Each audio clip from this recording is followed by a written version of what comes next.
Hello, folks. I want to make a quick commentary on my vlog the other day about Steve Bannon and Donald Trump's fallout. I'll actually probably add this to that particular vlog more or less as a video commentary.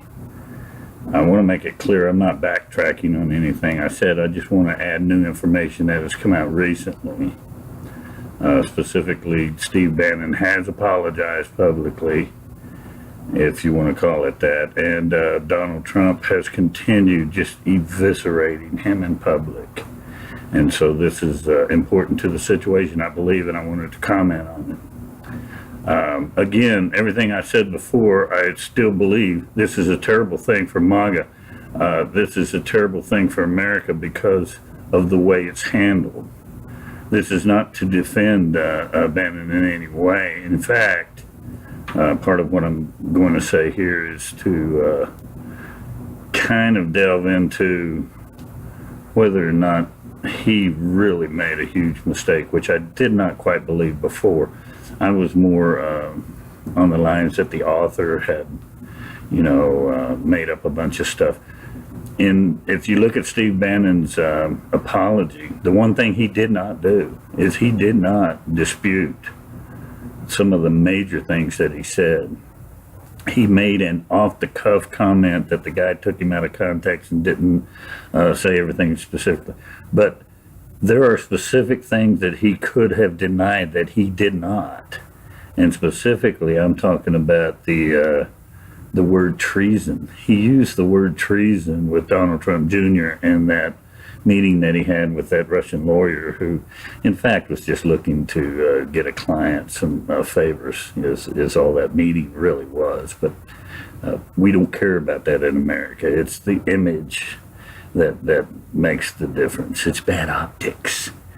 And so you have a president who's being just given an anal exam by a special counsel, Robert Mueller, who by all reasonable evaluation of what he's trying to do, it's a witch hunt, on this old Russia collusion thing on Trump. And then you bring his family in there and you say the word treason.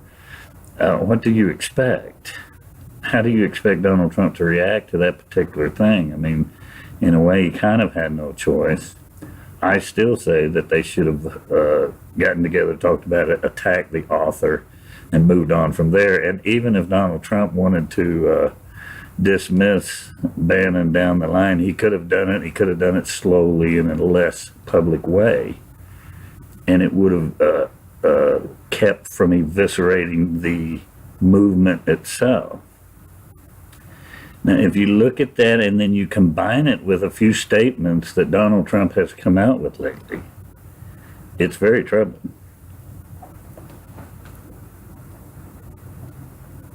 Donald Trump said the other day that the establishment candidates will not be attacked, and that anybody who is running against the incumbent will not have his support.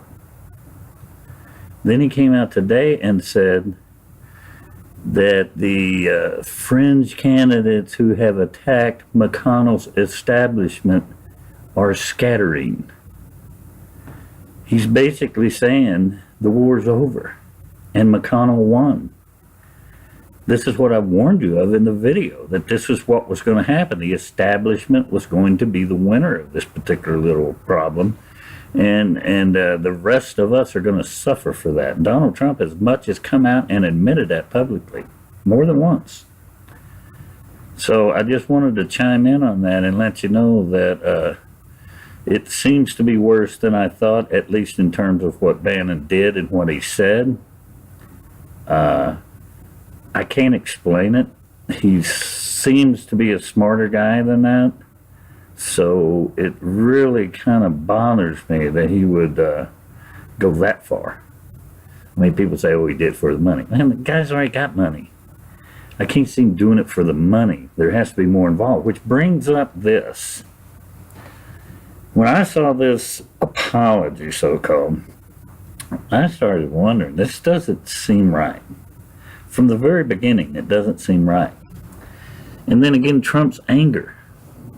puzzled me. The extent of his anger.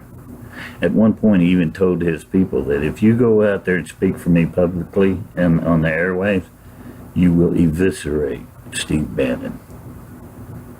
He specifically told his people, and I believe it because I've seen several people since then, and they always make a point to jump in there and talk about what a horrible person Steve Bannon is. So I totally believe that this is true, that Trump told them that. So some of this doesn't make sense unless you think of it in a different way.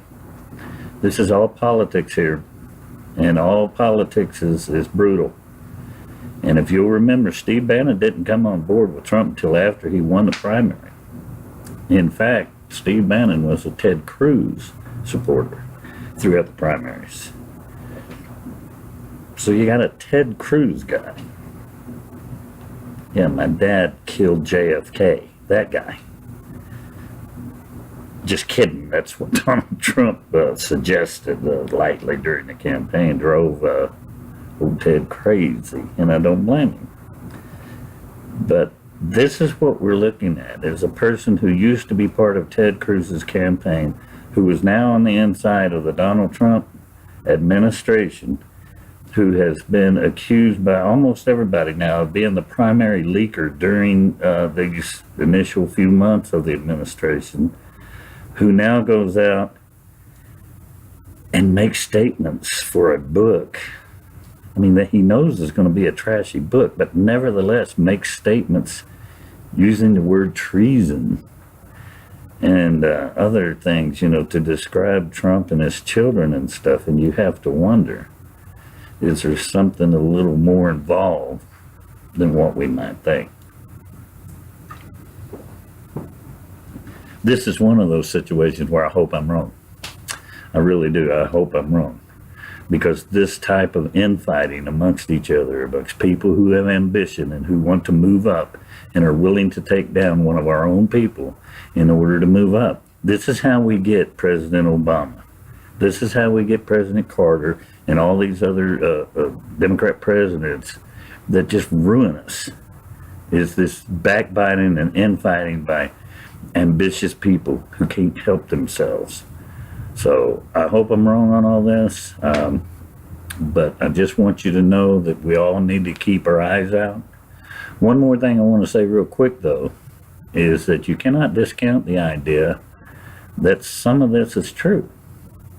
If you look at some of the things Trump's been doing lately, he's not building the wall. He did not get Obamacare repealed. There's some other things that he's not getting done. Now, we can blame it on the Congress. Obviously, they're not doing their job either.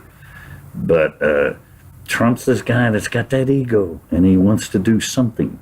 Even if it's not perfect, if he can get a deal, he's the deal maker. If he can make a deal, then we'll all think, oh, he's a great president. That doesn't help me and you, okay? We voted for him for a specific agenda. We want the wall built. We want this immigration stopped. We want Muslims quit coming into this country unfettered. We want these things, okay? We got a tax cut. Most of it went to corporations, but that's okay. I'm all right with that. They create jobs. But look at some of this stuff that's happening with Donald Trump and some of the policies that he's talking about DACA now. Oh, well, we're going to amnesty for DACA. Where'd that come up? I don't remember that. I remember lock her up, I remember that. I don't remember DACA, DACA, DACA. When did we chant that? I don't remember chanting that. Did you chant that? I didn't chant that, okay?